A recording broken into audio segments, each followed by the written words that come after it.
Louvado seja Deus. Vamos à temática da semana na tela. Você vai ver uma imagem que foi colocada semana passada. Essa imagem é do Cristo Redentor, uma das 7 maravilhas do mundo. E tem vezes que as pessoas, ao visitar o rio, numa única chance de conhecer o Cristo, acha ele coberto por esse nevoeiro, por essa nuvem. E as pessoas ficam impedidas de ver do Morro do Corcovado toda a beleza do Rio de Janeiro devido àquela nuvem.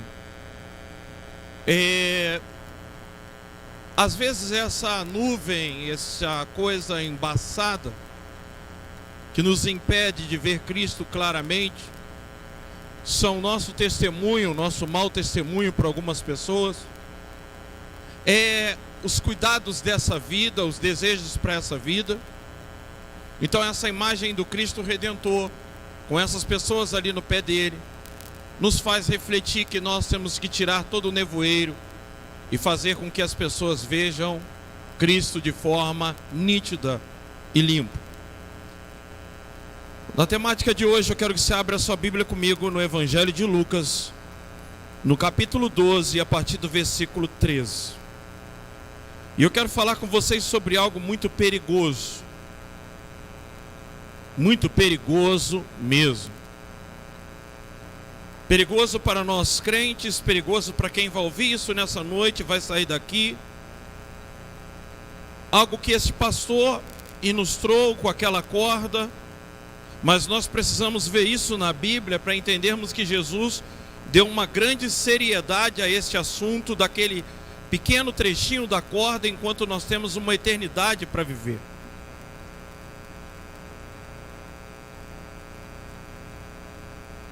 Lucas 12, 13. O que eu vou ler para vocês nessa noite é que quando Jesus está ensinando, naquela época, queridos, quem julgava as leis em Israel, ou as coisas, eram os doutores da lei, aqueles que traziam o título de rabi ou rabone. E Jesus era visto como um tipo de rabi, de mestre. E um rapaz do meio da multidão, vendo em Jesus influência, vendo que Jesus tinha poder, vendo que Jesus tinha capacidade, vendo que Jesus tinha autoridade, ele se aproxima de Jesus. Mas o que me chama a atenção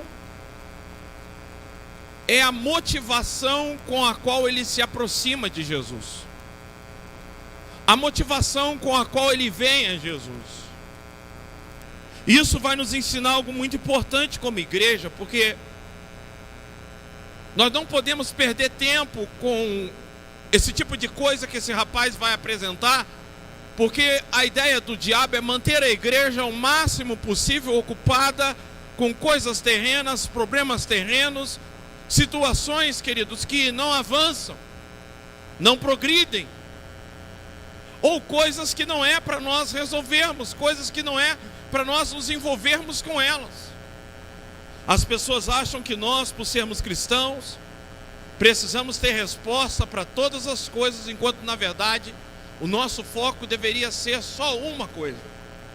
A nossa mensagem deveria ser centrada em uma só coisa. Então vamos ler na tela, acompanhem comigo para termos a mesma tradução, a NVI, Nova Versão Internacional. Alguém da multidão lhe disse: Mestre, dize ao meu irmão que divida a herança comigo. Respondeu Jesus: Homem, quem me designou juiz ou árbitro entre vocês? Então lhes disse: Cuidado, fiquem sobre aviso contra todo tipo de ganância. A vida de um homem não consiste na quantidade dos seus bens. Preste muita atenção nisso. A A vida de um homem não consiste na quantidade dos seus bens. 16. Então lhes contou esta parábola. Ele agora vai fazer uma comparação. Ele vai contar uma história para ilustrar mais o que ele está querendo dizer. Jesus, além dele trazer uma repreensão, ele vai trazer uma história agora para dar ênfase o que ele está querendo explicar para aquelas pessoas. Então lhes contou essa parábola. A terra de certo homem rico produziu muito. Ele pensou consigo mesmo: o que vou fazer? Não tenho onde armazenar minha colheita. Então disse: eu já sei o que vou fazer. Vou derrubar os meus celeiros e construir outros maiores. E ali guardarei toda a minha safra e todos os meus bens. Agora, olha o versículo 19. Eu vou pedir que mude a tradução agora. Mude para qualquer uma que vier. Tire da NVI. Isso, mantenha essa aí. É a King James. E assim direi a minha alma, ou a mim mesmo. Presta bem atenção. O que é alma? As pessoas têm dificuldade de entender isso. Nós somos tricotomios, nós somos corpo, alma e espírito. Agora eu quero te chamar a tua atenção que a alma é o centro da nossa vontade, o centro dos nossos desejos. A alma é quem sonha, quem pensa, quem deseja, quem quer conquistar. Corpo não é nada mais do que o corpo, possuído de sangue, de um coração. E nós temos então uma alma que é o centro da nossa vontade. E nós temos um espírito que é um tipo de intuição que Deus colocou no homem. Você quer saber o que é o teu espírito? Já viu quando você vai fazer algo e uma vozinha lá no fundo diz para você: se eu fosse você, eu não faria isso. E quando você faz, você pensa depois: eu pensei em ainda não fazer, mas por que fiz? Isso é o espírito. Mas ele é tão sufocado pela alma, pelo desejo, pela vontade, que muitas das vezes, mesmo ouvindo a voz do Espírito, não o Espírito Santo, eu estou falando do Espírito humano, nós damos vazão à vontade da alma, o desejo nosso. Então, quando ele diz: eu direi a mim mesmo, isso quer dizer que o homem ele tem em si o centro das suas vontades. Jesus, quando ele vai morrer, ele diz: contudo não seja feita a minha vontade, mas a tua vontade. Então, qual é o desejo da alma humana? Qual é o desejo do homem? Qual é o desejo de todos nós, para dizer a verdade? Qual é o desejo? É aquele ali. Veja: e assim direi a minha alma: tens em grande quantidade de bem, depositados para muitos anos. Agora tranquiliza-te, come, bebe e divirta-te. Presta atenção, pare nesse versículo 19. Eu vou ler esse versículo de novo. Este é o desejo de todo ser humano. Aí está para qualquer homem o fim da ansiedade, o fim da preocupação, o fim, porque nenhum de nós queremos viver sem saber o que vai ser o amanhã. Eu estou fazendo uma programação de férias para janeiro e acabei de receber um orçamento que não cabe no meu bolso. Isso me deixou um pouco preocupado, porque eu começo a pensar: o que farei, como vou fazer? Mas se eu tivesse muito dinheiro guardado, se eu tivesse uma grande quantidade de dinheiro, eu não precisaria me preocupar com o orçamento. Eu poderia ir para qualquer lugar, eu não precisava ficar pensando em me planejar. Então esse homem, ele diz à sua alma o que ela quer ouvir: A alma, ela quer escutar isso. A alma, ela anseia por segurança. A alma anseia por algo certo. A alma anseia por ter. É muito ruim para a alma ter que ir num SUS e escutar: olha, esta cirurgia vai demorar, você teria que ir para o particular, você teria que ter um plano de saúde. É muito ruim para a alma ficar na dependência de Deus. A alma, ela quer ter guardado, ela quer ter reserva. Então, o que esse homem faz? Ele realiza o sonho da alma. Qual é o sonho da alma? O sonho da alma é ter uma quantidade de bens. Portanto, existe no mundo algo chamado Mega Sena, que oferece milhões de reais e muitas pessoas correm atrás, jogando.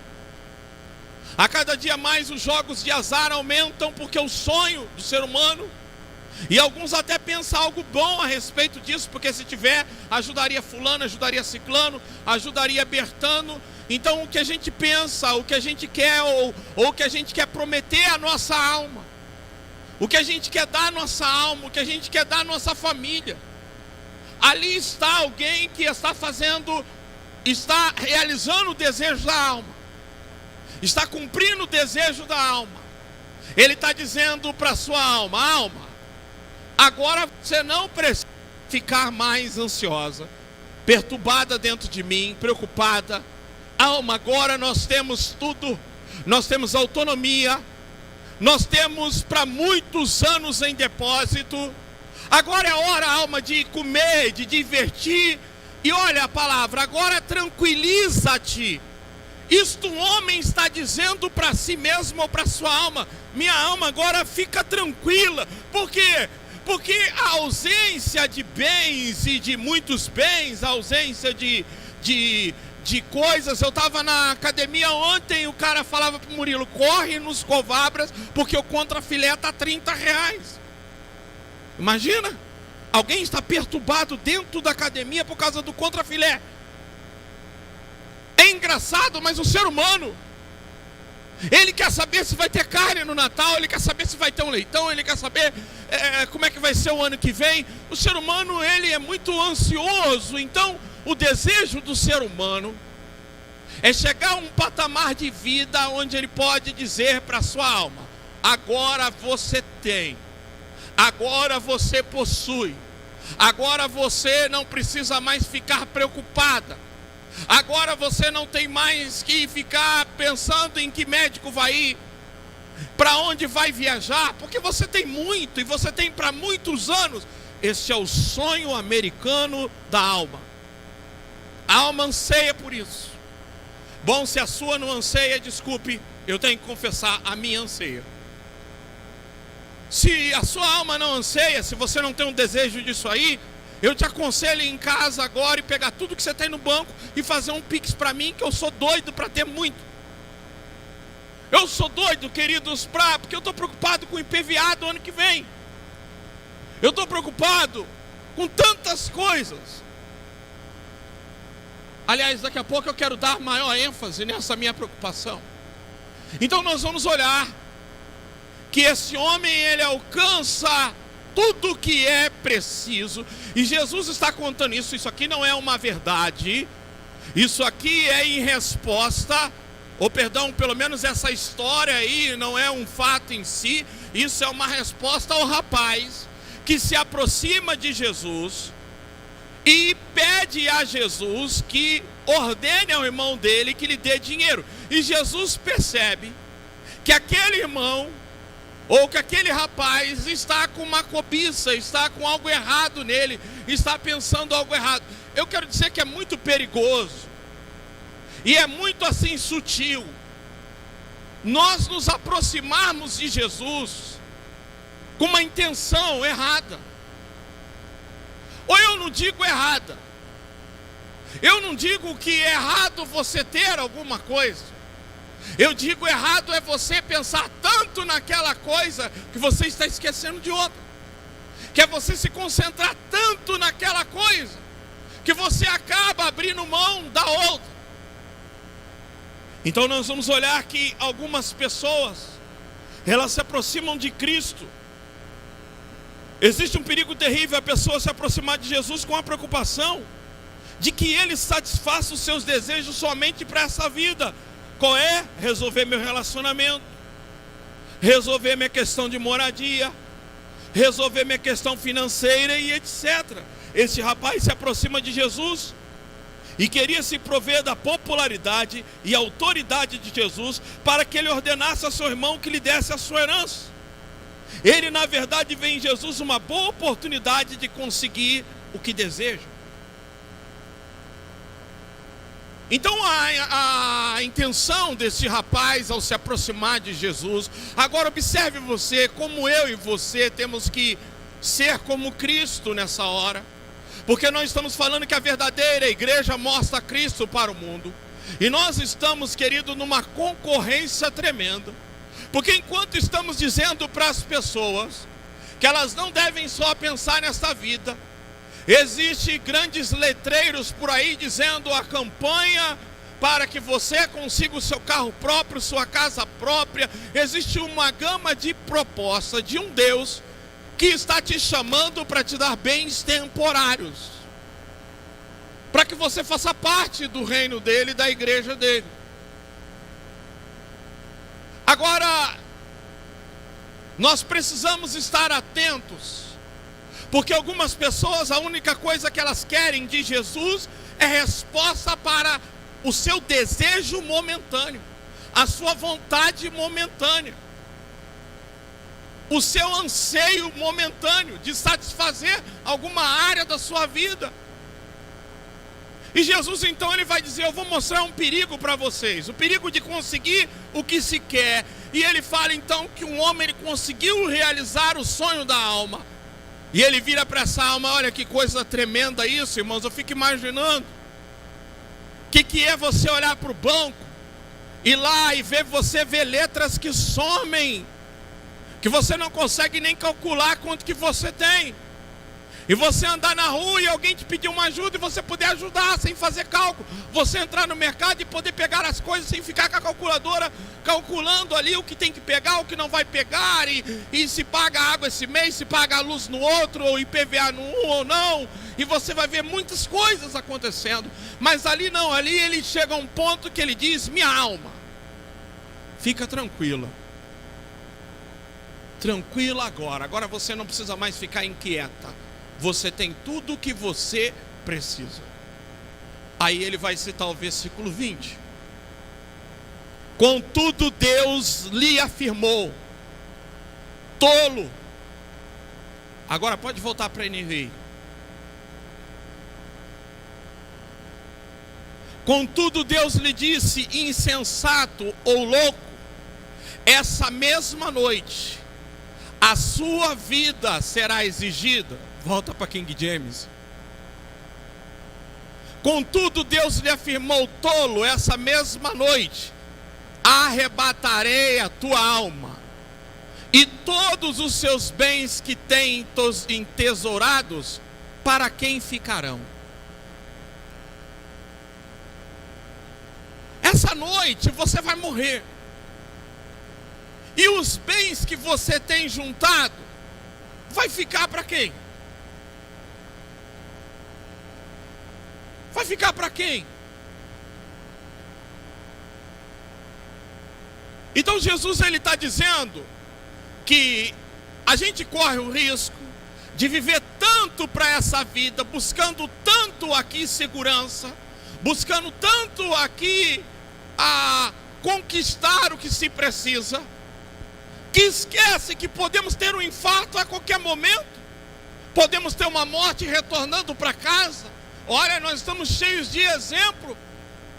Maria Mendonça está no aeroporto, está gravando um vídeo para os seus fãs, está falando: eu vou viajar. Havia deixado o seu filho em casa, e o avião sai e ele cai na frente.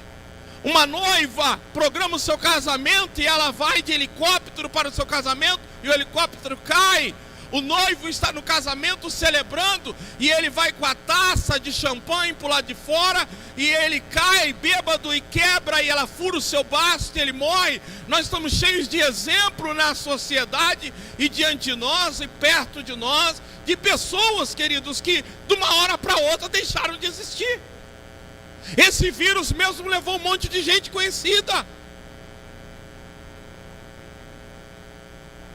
Então a pergunta é: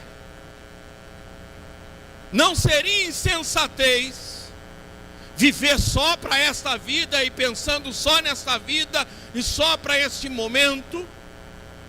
Agora, o que muitos de nós achamos é que o diabo ele está preocupado mesmo nesse curto tempo de vida que nós temos. Eu quero te dizer que ele veio lá do céu e ele sabe muito bem o que é lá, e eu te garanto que ele está mais preocupado, se for possível, te ocupar com trabalho, emprego, com bens, com tudo nessa vida. Ele dá fama para tirar uma pessoa do louvor da igreja, do ministério de louvor. Uma pessoa que começou a cantar na igreja, ele é capaz de dar fama para essa pessoa e muito dinheiro para deixar de cantar na igreja.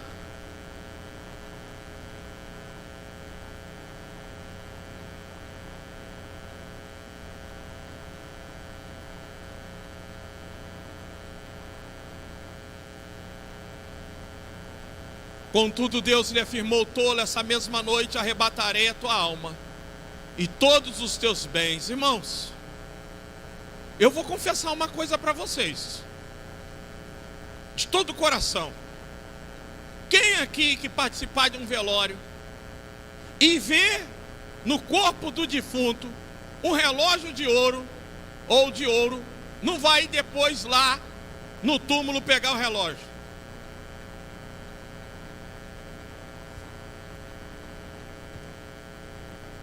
É a pergunta dos gêmeos essa semana. Tu vai chegar em casa e você vai ficar pensando assim: meu Deus, não é errado não, afinal de contas morreu. Está lá um relógio, 40 mil reais. 40 mil resolve um monte de problema. Está lá no mundo, está lá, consideração. Você nunca viu um parente fazer isso. Vai com o relógio, porque o relógio ele gostava tanto do relógio. Não. Pode amar o que for, mas não vai com o relógio. A família fica. Você nunca viu entrar dentro de uma cova casa, o carro que gostava tanto, nunca viu. Então ele disse: olha, você não leva, você já levou alguma coisa desta vida? Você vai levar alguma coisa disso? Veja que não está errado em possuir bens. Afinal de contas, nós temos irmãos nossos que são bem-sucedidos. O errado é quando a pessoa faz do bem uma realização para a sua alma. Ela acha que isso vai preencher a sua alma. É tolice, queridos. A alma não pode satisfazer com os bens dessa vida. Eu vou repetir isso. Eu já cheguei num ponto, pobre do jeito que sou, que deu a graça para mim. Troquei tanto de carro, carro velho, carro para lá, carro para cá, que agora ficou assim: para que mudar de carro? Perdeu a graça. A não ser que eu pegar um agora que voa, que eu fale com ele: carro, Fernanda está brigando comigo, discute com ela, e o carro discute com a Fernanda para mim, eu não preciso discutir com ela. Porque afinal de contas todos passam a mesma marcha, andam a mesma velocidade, e os mais bonitos, controle de velocidade, você não pode nem dirigir. E agora, esses dias eu vi o cara filmando um carro andando e o cara dormindo dentro do carro, o carro andando sozinho na pista programado para chegar no lugar. Veja onde estamos indo. A cada dia mais a gente vai ver que as coisas dessa vida vai ficando sem graça. E aquilo que a gente achava que era tão desejado para nós, quando a gente conquista, perde a graça. Porque a alma, queridos, ela não pode ficar satisfeita com as coisas dessa vida. Veja que Deus disse: esta noite te pedirão a tua alma.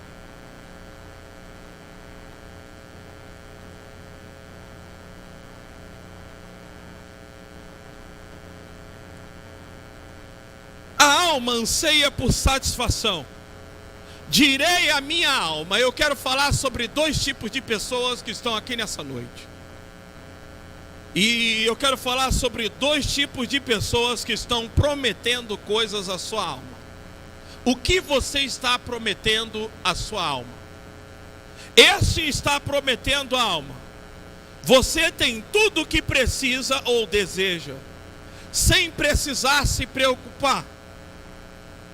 Você não tem mais que depender de ninguém, você não tem mais que se preocupar ou ficar ansiosa. Agora você tem abundância para muitos anos. É o primeiro tipo de pessoa. É aquela que busca a vida perfeita, a vida realizada. Acabei de ouvir, não sei se é verdade, que teremos um salário no próximo ano que nunca tivemos, uma proposta de salário que nunca veio. O governo vai trazer um salário que não... Quem não quer ter isso? O salário dos sonhos, o carro dos sonhos. Então nós temos pessoas que estão tentando dar para a alma descanso, porque a alma anseia por descanso, tá, irmãos?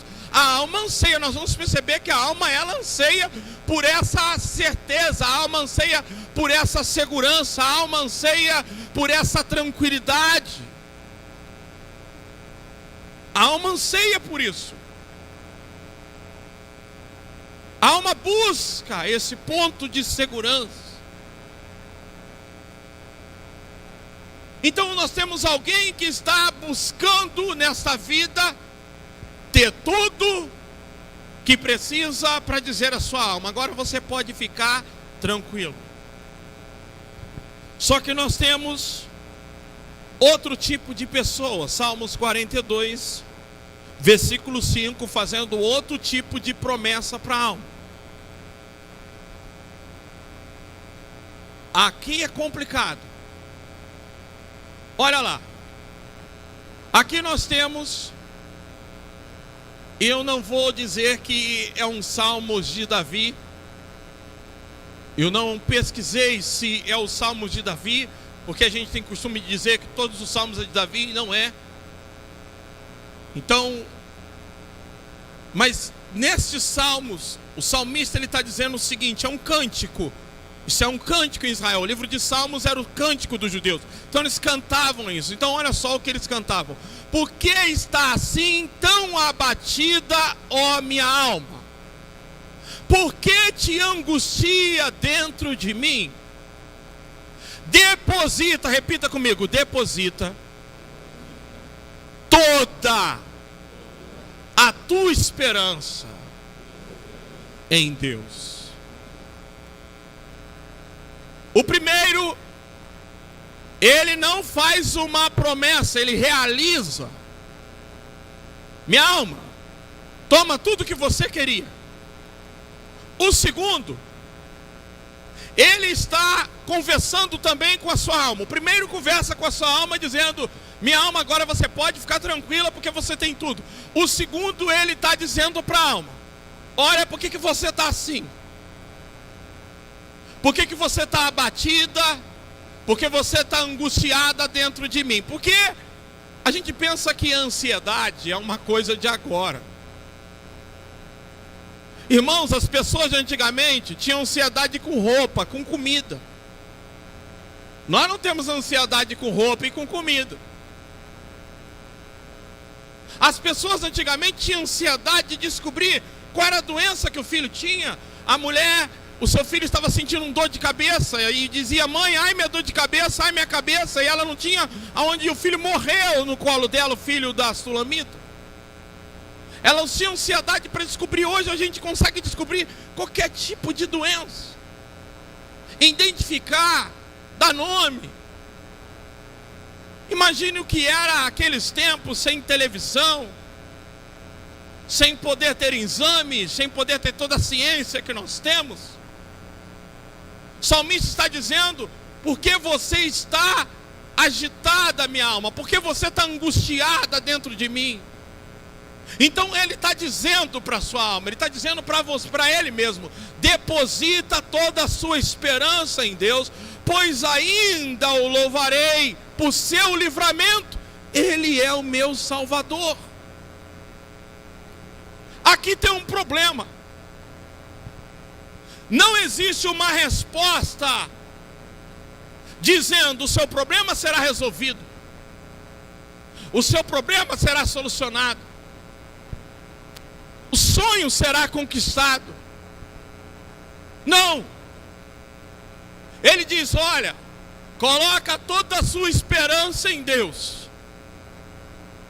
Não, coloca toda a sua esperança em Deus. Pois ainda o louvarei, tudo no futuro. Não é nada de imediato, não é nada de agora, não é nada para hoje, não é nada eu quero agora, eu quero saber amanhã. É alguém que está dizendo para a alma: se aquieta e espera e confia.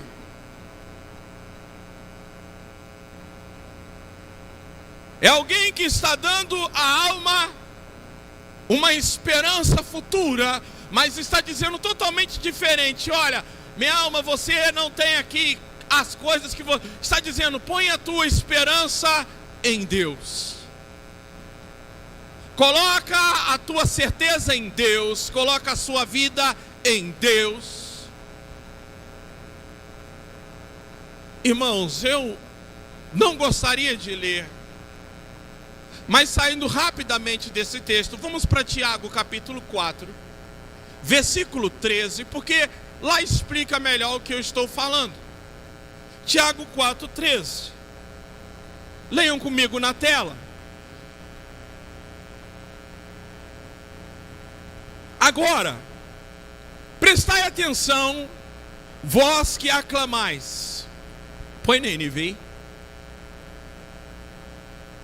Ouçam agora vocês que dizem: hoje ou amanhã iremos para esta ou aquela cidade. Então imagine que eu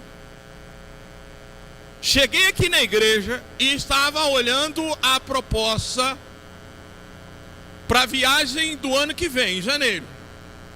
Imagine.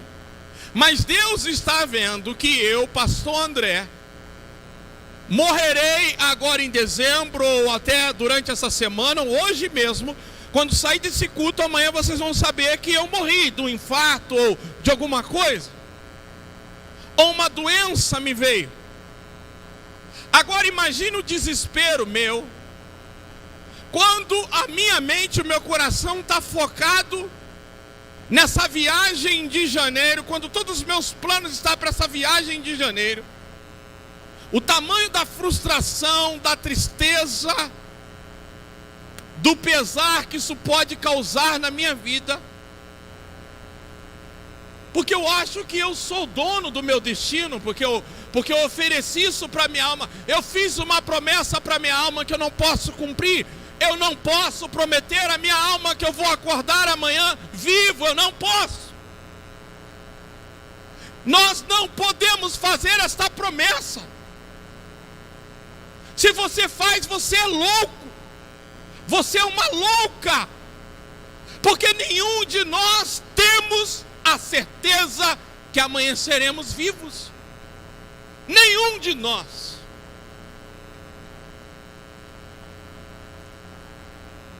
Nenhum.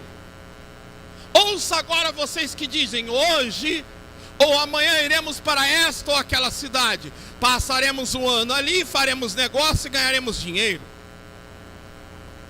14. Vocês nem sabem o que acontecerá amanhã. Que é a sua vida? Vocês é como a Maria Mendonça, que aparece por um pouco e depois se dissipa. Em vez disso, deveriam dizer: se o Senhor quiser, repita comigo, viveremos e faremos isto ou aquilo. 16.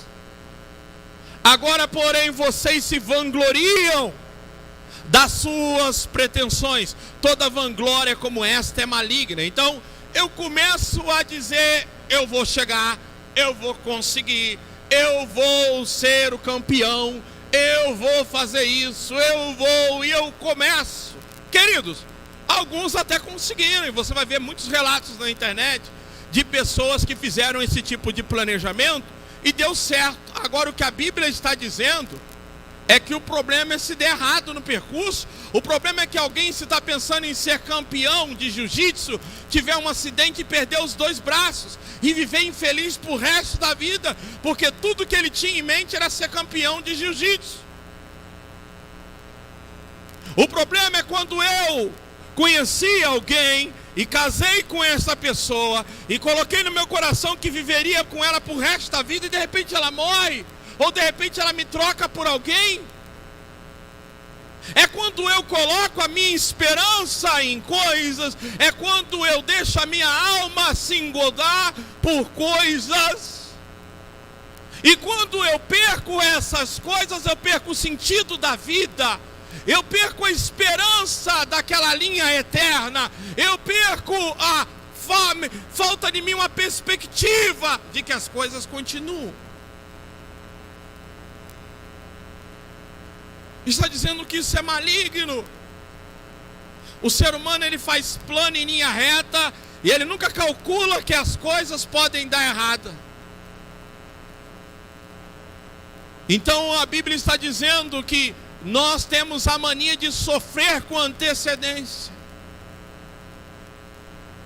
Mas se nós colocássemos a nossa esperança em Deus, se nós levantássemos de madrugada e não fôssemos tomados pela ansiedade e gastássemos tempo em oração, ó, meus queridos, como teríamos tantas coisas, não só realizadas, mas no tempo certo, na hora certa, com menos sofrimento, com menos dor, com menos preocupação, com menos ansiedade, tudo cuidado por Deus, porque o que diz os Salmos de número 127? Vamos lá, Salmos de número 127.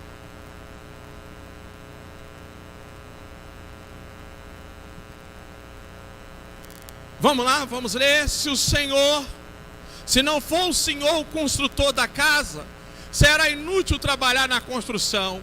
Se não é o Senhor que vigia a cidade, será inútil a sentinela montar guarda. Olha o 2. Será inútil levantar cedo e dormir tarde, trabalhando arduamente por alimento. O Senhor concede o sono àqueles a quem Ele... Se nós orássemos mais, deixássemos a ansiedade de lado e levássemos a sério a oração, que está em Mateus 6, versículo 6, coloca na tela, Mateus 6, versículo 6, a maneira certa de conseguirmos as coisas, porém nenhum de nós queremos esperar, então vamos ao banco, recorremos à agiota, mas ali está, olha, mas quando você orar, vá para o seu quarto, feche a porta e ore o seu pai que está em secreto, e o seu pai que te vê em secreto o recompensará. Lá em Mateus capítulo 7, abre versículo 7. Mateus 7, versículo 7. Pedi e buscai, batei, porque todo que pede recebe, todo que busca encontra, e todo que bate se abre. Se vocês, sendo maus, ou peça e será dado, busque e encontrarão. Pois todo que pede, recebe. Repita comigo: todo que pede, recebe. O que busca, encontra. É por isso que o diabo não quer que você ore. É por isso que o diabo, ele não quer que a igreja tenha que orar para ter as coisas. Ele não tem dificuldade, talvez, de mandar gente rica para cá, para dizer para nós assim: vocês querem os terrenos? Eu pago. Vocês não precisam orar por isso? Depender de Deus para isso? Para que vir para a oração? A cada dia mais o diabo está nos dando condição de crescermos como igreja, de termos coisas e conquistarmos coisas sem precisarmos orar.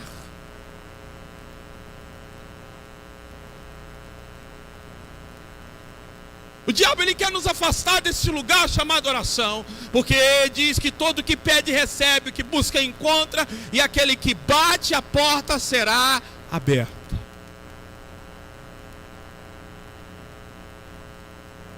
Então ele me diz: se você precisa de algo, corra atrás, lute pelos seus sonhos. Irmãos, E a Bíblia não diz que isso dará errado. Em nenhum momento a Bíblia diz que isso vai falhar. Pelo contrário, ela diz que tudo isso pode dar certo, como foi para aquele rico. Então quando você vê alguns vídeos na internet de pessoas dizendo: eu consegui, eu lutei, eu me esforcei, eu fiz. Pense que a Bíblia está dizendo que o problema não é conseguir. O problema é que se enquanto está tentando, vier a morte, ela chegar, e eu não estiver me preparado para essa eternidade, eu ter vivido com mágoas, eu não ter me arrependido, eu não ter entregado a minha vida a Cristo, eu não ter vivido para Deus, eu ter vivido só para essa vida, o problema é se a morte me pegar no meio do caminho. Então nós olhamos que, se nós orarmos, nós não precisávamos sofrer tanto de ansiedade. Vemos dois homens dando esperança à sua alma. A alma anseia por tranquilidade. Olha o Salmos 42, versículo 1. Ela anseia. A alma, ela quer essa tranquilidade. Deus sabe como a corça anseia por águas correntes. A minha alma anseia por ti, ó Deus. A minha alma tem sede de Deus, o Deus vivo. Quando poderei entrar para apresentar-me a Deus? Então a alma, ela tem um anseio.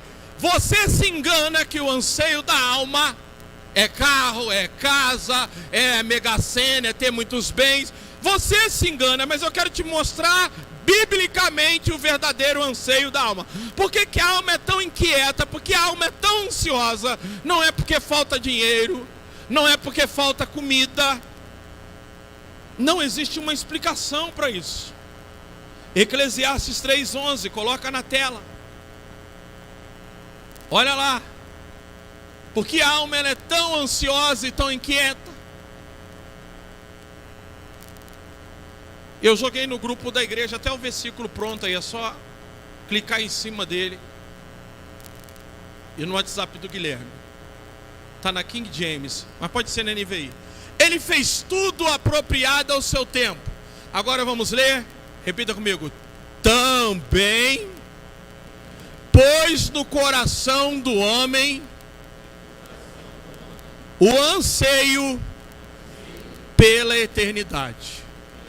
Repita comigo. Pois no coração do homem o anseio pela eternidade. Consegue entender? É por isso que a alma é inquieta. Quer ver a tua ansiedade acabar? Quer ver a tua ansiedade passar? Quer ver a tua preocupação acabar?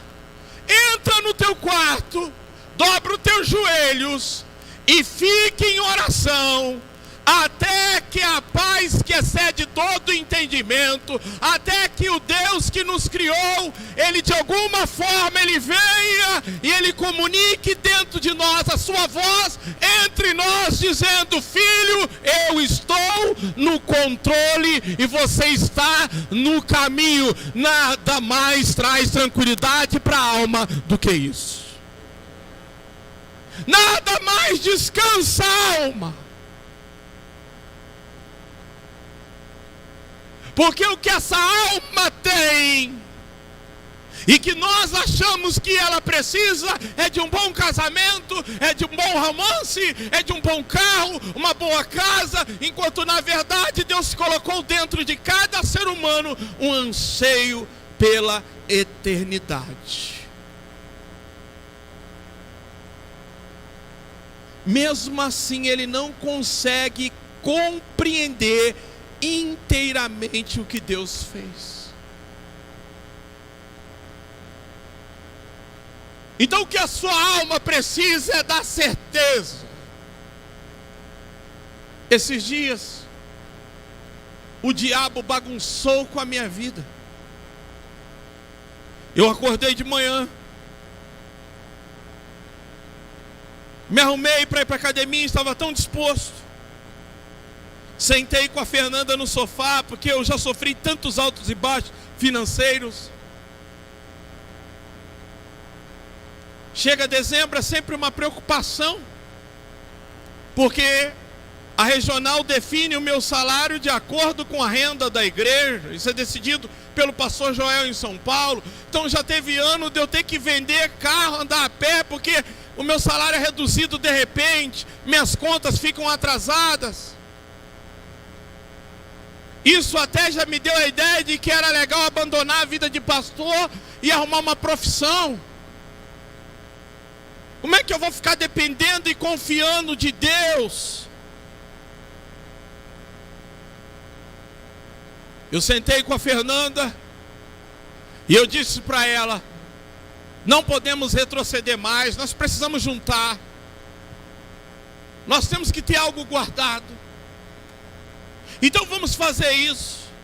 Vamos vender esse carro, vamos pegar um mais barato, vamos colocar um dinheiro no banco, vamos dar um jeito de multiplicar esse dinheiro.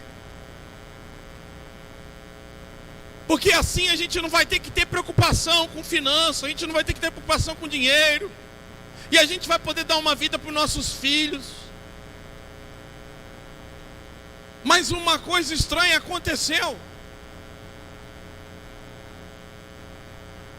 Porque eu comecei a falar para ela da vida que nós estávamos levando, da dificuldade que nós já passamos, de tantas coisas que tivemos de dificuldade, que nos faltou, dos altos e baixos da vida. E eu vi que eu não fiz bem para ela, porque ela foi para a academia, ela me disse que teve muita dificuldade, mas eu fui para a academia e tive que voltar para casa, me deu até diarreia, porque se você acredite ou não, as emoções, elas interferem no seu físico. Eu fiquei tão mal que eu voltei para casa e deitei na cama, numa crise de ansiedade terrível, porque a minha alma, queridos, parece que eu joguei para ela algo que ela abriu a boca e ela diz: agora eu quero isso, agora você tem que me dar isso, você tem que ser o provedor. E eu deitado na cama não conseguia levantar para nada.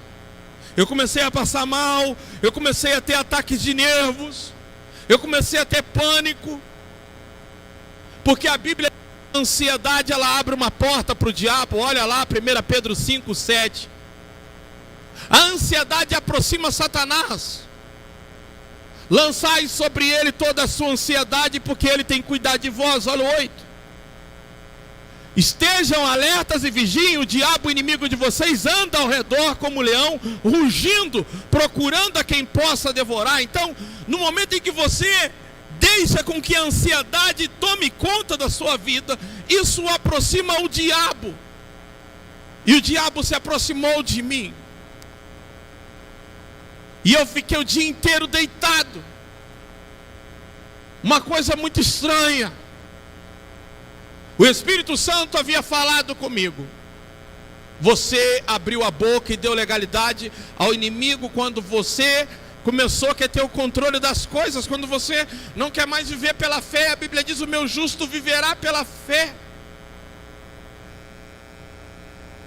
Sabe, Deus não quer que nós fiquemos preocupados. A Bíblia diz que Ele é o dono do ouro e da prata, e Ele vai prover tudo aquilo que nós necessitamos. Só tem um problema: nós temos que saber orar, esperar e confiar.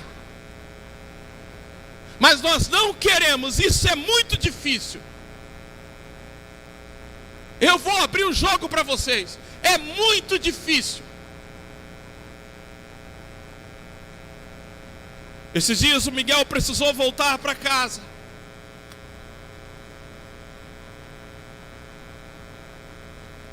E hoje eu estava vendo.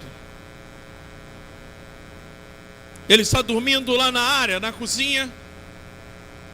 E ele foi buscar a filha dele, a Alice, minha neta, para ficar com a filha dele. Ele teve que ficar com ela lá naquela área. Ele ficou com ela na rede, lá na varanda. Trocou ela no sofá por lá de fora. Me pediu para dar banho. Eu disse: Deus, o meu filho não tem um lugar para colocar a filha dele.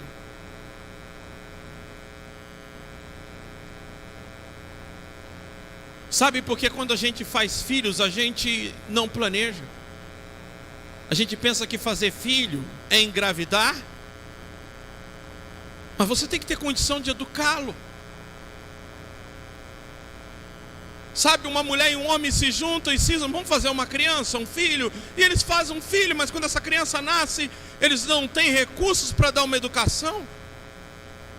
E quando eu falo educação, não é ensinar a ler, é ensinar, é dar condições a essa pessoa de ser alguém na vida. Pai, me presta o carro para levar minha filha. Filho, cadê a habilitação que eu mandei você tirar? Eu estava morrendo de vontade, eu não tenho problema nenhum que ele andasse no carro, é meu sonho. Mas aquilo já me deixou angustiado. Olho para Fernanda, um caroço debaixo do braço. E aí eu tenho que receber mensagem de que no Ministério de Louvor não tem quem vem, não tem quem canta, não tem quem faz isso, e as pessoas estão tudo assim, sabe? Elas acham que, elas lançam para você, elas acham que você não está lidando com nenhum problema, que você não tem nada para resolver. E eu olhando aquilo, com vontade de dizer para ele, você está vendo que você não tem onde ficar com a sua filha? Será que isso não te chama atenção? Para que você dependa de Deus, para que você dobre o joelho e clame pelo socorro dEle, e peça a ajuda dEle, a misericórdia dEle. Aquilo foi devastador. A gente é rodeado de coisas que nos enchem de ansiedade e preocupações. Essa vida é injusta. Muita coisa que a gente programa sai fora da programação. Eu nunca poderia imaginar, mas nunca, que eu veria os meus filhos passarem porque estão passando.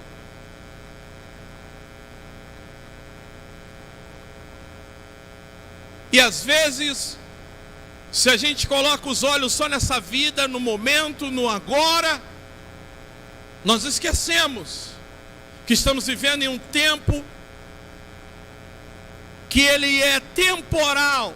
Agora vamos pensar no contrário, se fosse tudo perfeito, tudo lindo, meus filhos tivessem tudo que eles têm, o que eles precisam, mas não tivessem a possibilidade, eu estou dizendo a possibilidade, porque estão afastados de retornar para Jesus. Eu não queria essa vida, eu prefiro que ele continue trocando a minha neta, dormindo na rede, mas ele tem a possibilidade de conhecer a Cristo, porque o que adianta viver bem nesta vida e viver eternamente no inferno?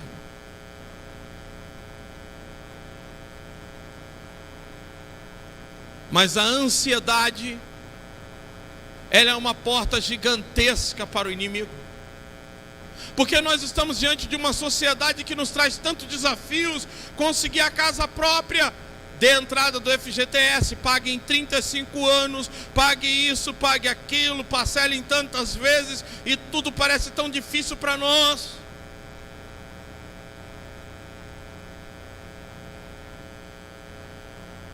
Estamos atrás de promoção, estamos preocupados, tudo está incerto.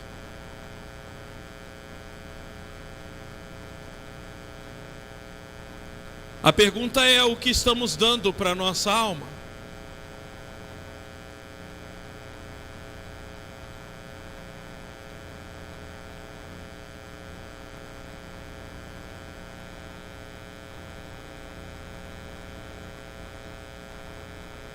Jesus termina essa parábola nos advertindo para termos cuidado com a cobiça. Louco, essa noite te pedirão a tua alma, e para Deus o que tem reservado. É fácil saber qual dos dois somos. Estamos no melhor lugar do mundo, fazendo a melhor coisa nesse exato momento.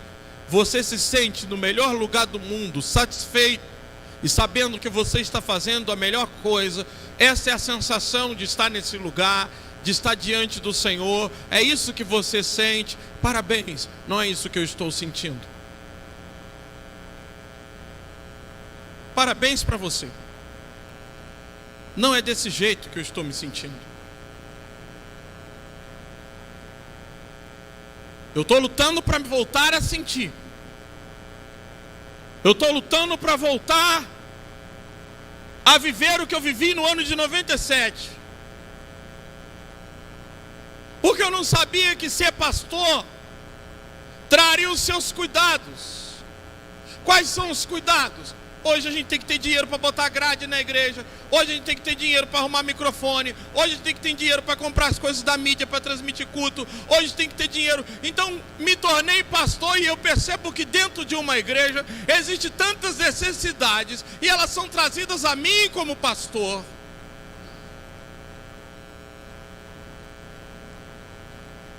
E se eu não tomo cuidado, eu me perco com tudo isso. Eu me perco.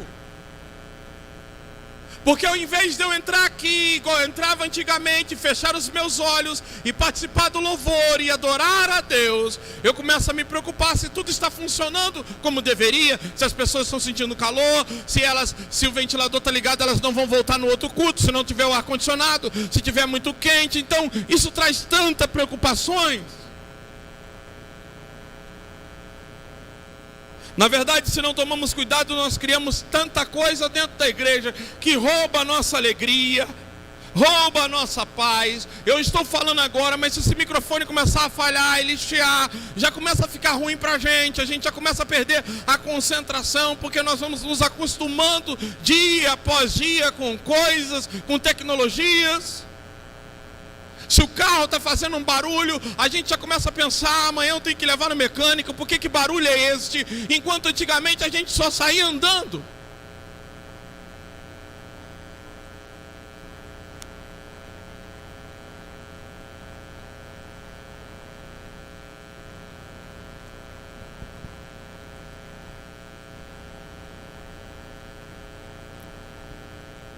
Tempos atrás, uma irmã tem um cunhado e ele é um cara bem sucedido na área da agricultura, da plantação. Ela sempre mandava coisas bíblicas para ela, ou da vida eterna. E você sabe o que ele fazia? Muitas das vezes ele mandou foto da plantação, daquilo que ele estava colhendo, dos tratores, dos caminhões cheios, da grande colheita que ele estava fazendo, dizendo para ela: isso aqui é vida. O outro cunhado dela me disse: ela e o marido são miseráveis, não tem nada. O marido dela não tem nada para oferecer para ela. Eu avisava ela: cuidado com essas mensagens, cuidado com esse tipo de coisa que ele fica mostrando para você. Isso desperta cobiça. Hoje essa pessoa entra num carro de manhã e fica a noite, dia todo correndo atrás das coisas. Vender, de ter. Abandonou até a Deus. Jesus disse: cuidado com a cobiça.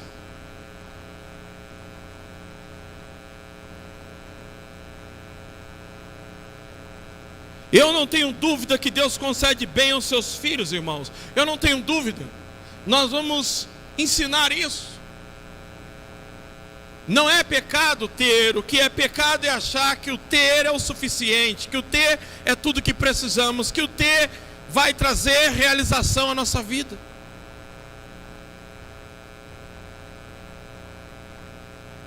Ontem, quando saímos da igreja, durante esses dias eu tenho ouvido tantas coisas. São tantas coisas. É pessoas preocupadas em receber algum dinheiro, é pessoas preocupadas em pagar alguma conta, é pessoas preocupadas com casamento. Eu tenho ouvido tantas coisas. Jesus disse: olha, nos últimos dias seriam como o dia de Noé. Comiam, bebiam, faziam negócio e davam em casamento. E eu tenho ouvido muito isso de crentes. Mas enquanto eu estou saindo ontem, o Miguel se aproximou de mim e ele me disse: pastor, eu tenho uma preocupação, tenho uma ansiedade, tem algo que me perturba. Eu disse: o que é? Eu quero ser batizado com o Espírito Santo. A gente não escuta isso hoje. Mas a igreja de antigamente Ninguém queria namoro ou casamento antes de ter vida com Cristo. Ninguém queria namoro ou casamento antes de ser cheio do Espírito Santo. Ninguém queria namoro ou casamento antes de ler a Bíblia toda. Hoje a gente tem que estar falando para adolescente na igreja. Adolescente de 13 anos, que não tem nem onde cair morto, que não tem dinheiro para pagar papel higiênico, já querendo ter sexo, ou já vivendo na pornografia, querendo casar. Para viver o quê? Para fazer filhos miseráveis, colocar mais gente nesse mundo para sofrer uma desgraça. Tem que estar dizendo para eles: isso é errado. Pessoas para se casarem tem que estar com a vida sólida, tem que ter emprego, tem que ter onde morar, porque se tiver um filho, tem que dar condições para esse filho.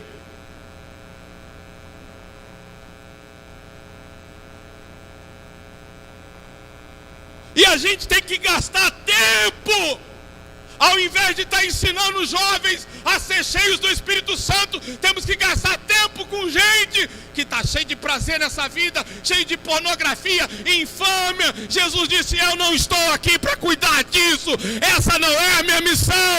A minha missão é com aqueles que querem vida eterna.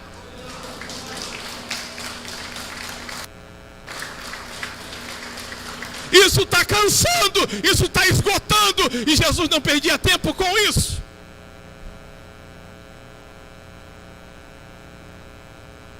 Tem que estar gastando tempo para falar onde você vai cair. Você não tem onde cair morto, porque você está querendo isso agora. Isso é perdição.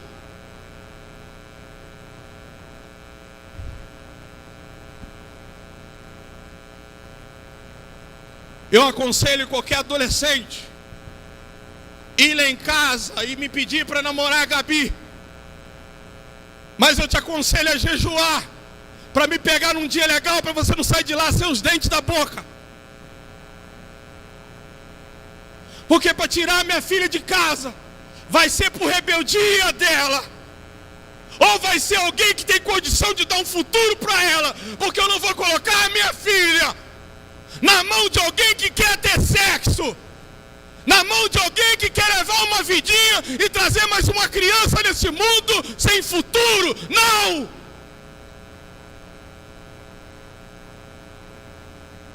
E se ela sabe muito bem de pensar em falar comigo que quer namorar, ela sabe o resultado. Com certeza ela toma uma coça, um pau até hoje. Eu entro naquele quarto com a cinta, mas eu arrebento ela, e eu não quero saber o que vai acontecer. Agora é cheio de criança mimada e adolescente que nem conhece a Deus. Jesus disse para aquele jovem: não sou juiz entre vocês, não vou perder meu tempo com isso, com gente cheia de cobiça e de pecado. A minha missão nesse mundo é pregar àqueles que estão rejeitando a vida aqui para viver uma vida eterna. Se quer fazer as coisas comigo, espere em mim, espere o momento certo, faça da maneira certa, como a minha palavra diz, debaixo de bênção, debaixo de autoridade, não da sua maneira.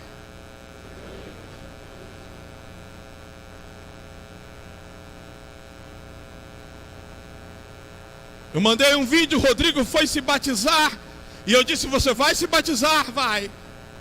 Ele mora junto com a mulher, e eu disse: então, já que os dois são crentes, que é diferente quando a mulher não é cristão, você vai se batizar agora, vocês só vão ter relacionamento quando casarem, dia 6 de janeiro, é mais de 40 dias, vocês vão aguentar? Porque eu não vou enfiar alguém na água para sair dali e entrar na lama.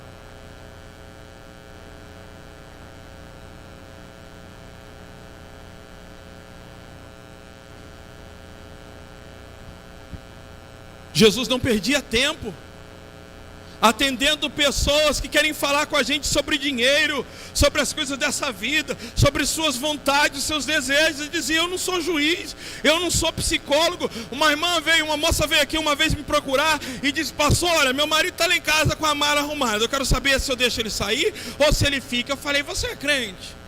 Você é salva? Você não sabe se você vai voltar para a cidade viva? Como é que eu vou aconselhar você sobre o seu casamento se nem Jesus você tem? Como é que eu tenho certeza que você vai voltar viva? Voltou, está casado e está indo bem. Só que ela não aceitou a Cristo naquele dia que eu disse para ela: precisa de Jesus. Se ela morrer, ela vai dar conta disso. Ela teve oportunidade. A igreja ela está se ocupando com coisas que não é para ela se ocupar. Não é para nós nos ocuparmos com quem não nasceu de novo, com quem não quer vida com Deus, com quem não quer se desenvolver espiritualmente. Essa não é a nossa missão. A nossa missão é nos ocupar com quem quer os céus, quem quer o reino de Deus, quem quer uma vida nova, quem quer Cristo. Se a pessoa está no nosso meio, quer viver uma vida de divórcio, de prostituição, é excluída, é expulsa, pode ameaçar com processo, pode ver que essas pessoas são cheias de desejo de beber e de fumar, mas quer colocar a culpa no líder. Estão fazendo isso por causa de um pastor, como Judas queria um motivo para entregar Jesus. As pessoas são covardes, podem dizer que foi por causa disso, mas diante de Deus ninguém vai mentir.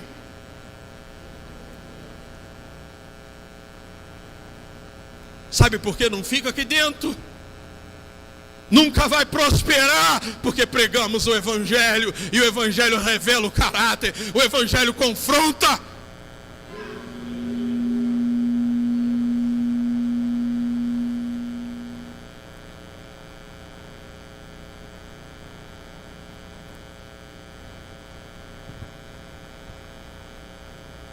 Veja o que Miguel está dizendo para a alma dele. Ele não está dizendo para a alma dele: você precisa de um namorado. Ele está dizendo: você precisa do Espírito Santo. Você precisa do Espírito Santo.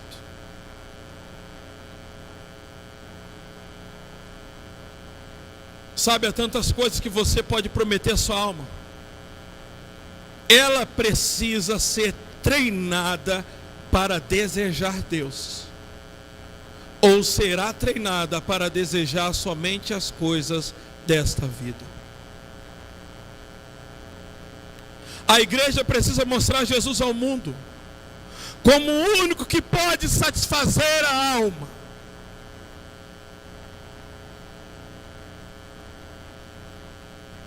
A igreja precisa mostrar Jesus ao mundo como o único que pode satisfazer a alma do homem permanentemente.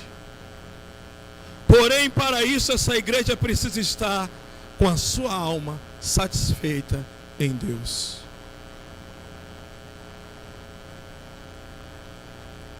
Eu quero que o Ministério de Louvor fique aqui em cima e eu quero concluir contando o que eu vou te falar agora. Preste atenção.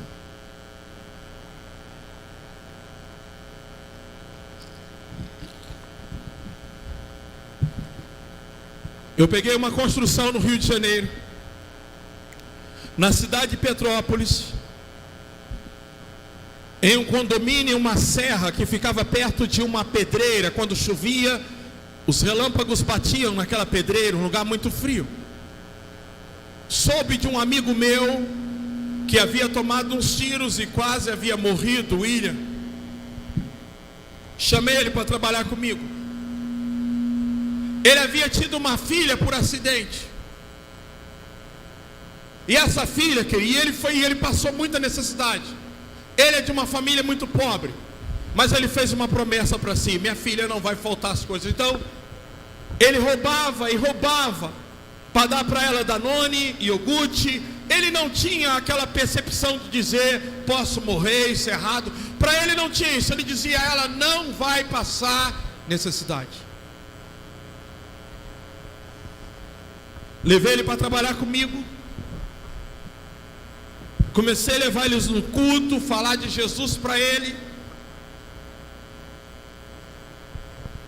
Um dia ele roubou os fios na obra e eu peguei dentro da bolsa dele e eu disse: você vai ficar em casa para pensar no que você fez, porque o dono da obra poderia mandar todo mundo embora se não achasse o fio na tua bolsa. Como é que eu ia explicar para ele? Então todos perderiam. Então você vai ficar em casa para você pensar e refletir. Ele ficou em casa naquela semana. Ele disse para as pessoas: eu vou esperar o André voltar esse final de semana, e segunda-feira eu volto para o trabalho, sexta-feira às 10 horas da manhã. Ele estava sentado, parou um homem de carro, desceu com uma 44 e deu um tiro certeiro na testa dele. Certeiro, que varou e entrou dentro da casa da irmã Bia. Quando eu cheguei, ele havia morrido.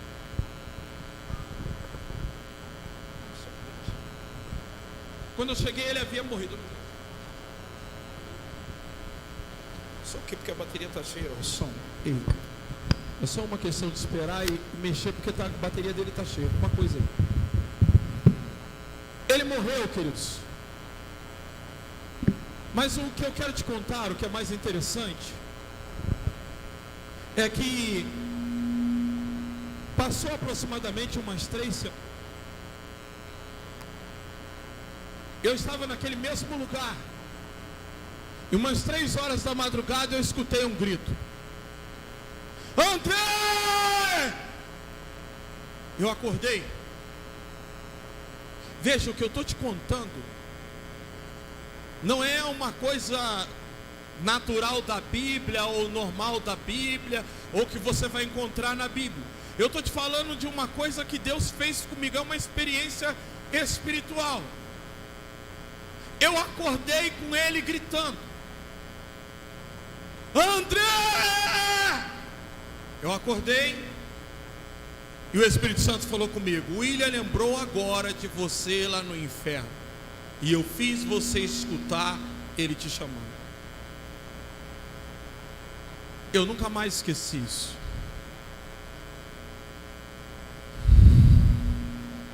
Assista esse vídeo.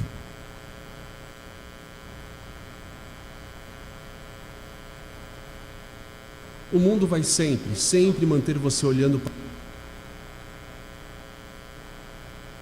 Glória a Deus, aleluia!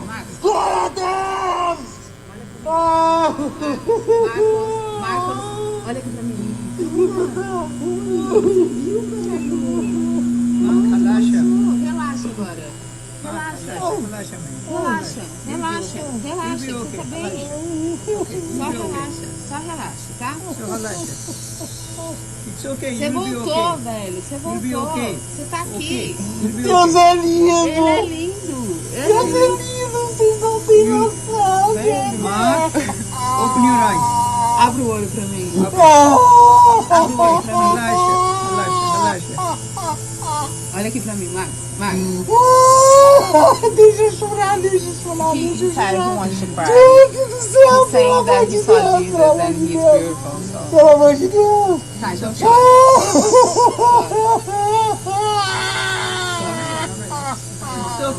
It's okay to cry, but Mark, relaxa. A glória de Deus é linda, gente! Vocês têm que crer em Deus! Cristiano! Ei! Cristiano! Aceita Jesus! É muito maravilhoso, Cristiano! É muito maravilhoso! ele vai aceitar, tá bom? Ele vai aceitar! Ele vai aceitar. Trabalha com a gente. Ei, escuta. Marcos, olha pra mim. Olha aqui. Olha aqui pra mim. Fala pra gente aí dessa tua experiência aí, o que aconteceu, o que você viu, né? Você teve uma parada cardíaca, o teu vídeo tá espalhado aí com milhares de visualizações. Fala pra gente o que aconteceu, querido. Pois é, pastor. Eu, através desse acidente aí que eu tive, e quando eu dei a entrada no hospital, né? Aconteceu tudo isso. Deus falou comigo, me levou para o paraíso. Eu vi uma glória, um lugar tão lindo. Era tipo um lugar assim onde o povo tá esperando o visto final. Aí eu vi o meu canto lá, tipo um cantinho, Deus me mostrou: aqui tá o teu lugar. Aí eu queria ficar, eu queria entrar naquele lugar, mas era um lugar tão lindo, uma maravilha, uma glória, nossa, uma tranquilidade. E eu queria ficar lá, eu queria voltar. Aí nisso Deus falou comigo, eu creio que foi Deus que falou comigo, que não, que meu tempo ainda eu tinha que voltar, que meu tempo não tinha acabado na terra. Aham. E eu tinha que voltar. Aí nisso abriu uma porta assim do nada e eu vi que antes eu só ouvia a voz, né, falando comigo. Mas daí eu vi as pernas assim de dois homens. Um tinha as pernas mais morenas, outras pernas mais claras. E falou pra mim voltar. Nisso que abriu essa porta eu vi o meu corpo jogado na vaga.